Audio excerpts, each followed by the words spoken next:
A test to determine yung intra-corporate dispute. So, ang una sa lahat is yung relationship test. So, itong relationship test is pinapakita rito yung tinitingnan kung ito ba between a stockholder and a corporation o yung relationship ng mga tao sa corporation o between a shareholder and a shareholder. Yon, relationship test yon.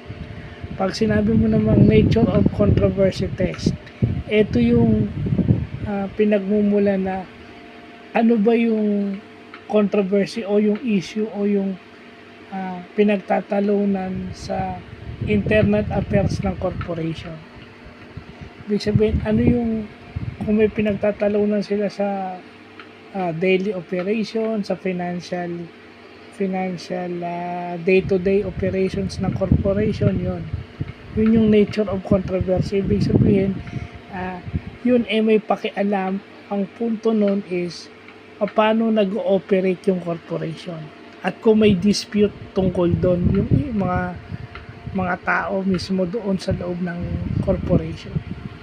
So yun, butit nalalaman natin yan, lumalabas na naman yung ating pagiging well, it's good to know na may ganun pala. So, yun lang po.